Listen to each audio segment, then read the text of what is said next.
This is Samsung Galaxy S23, and today I'm going to demonstrate that you can add numbers to the keyboard on this device. So to begin with, you will need to launch the keyboard itself. Then at this little top toolbar, go for settings by tapping at the cog icon.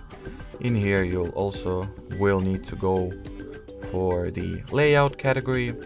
And in here, if you do not have the separate number row, the switch will be gray, which identifies that the number keys are currently disabled. So finally, if you are interested in enabling them, just toggle or, pretty much toggle the switch. And as you can see, that will be the separate number row on top of the characters at the keyboard of this device has been successfully activated. Alrighty, so that will be it. Thanks for watching, thanks for your attention, and bye-bye.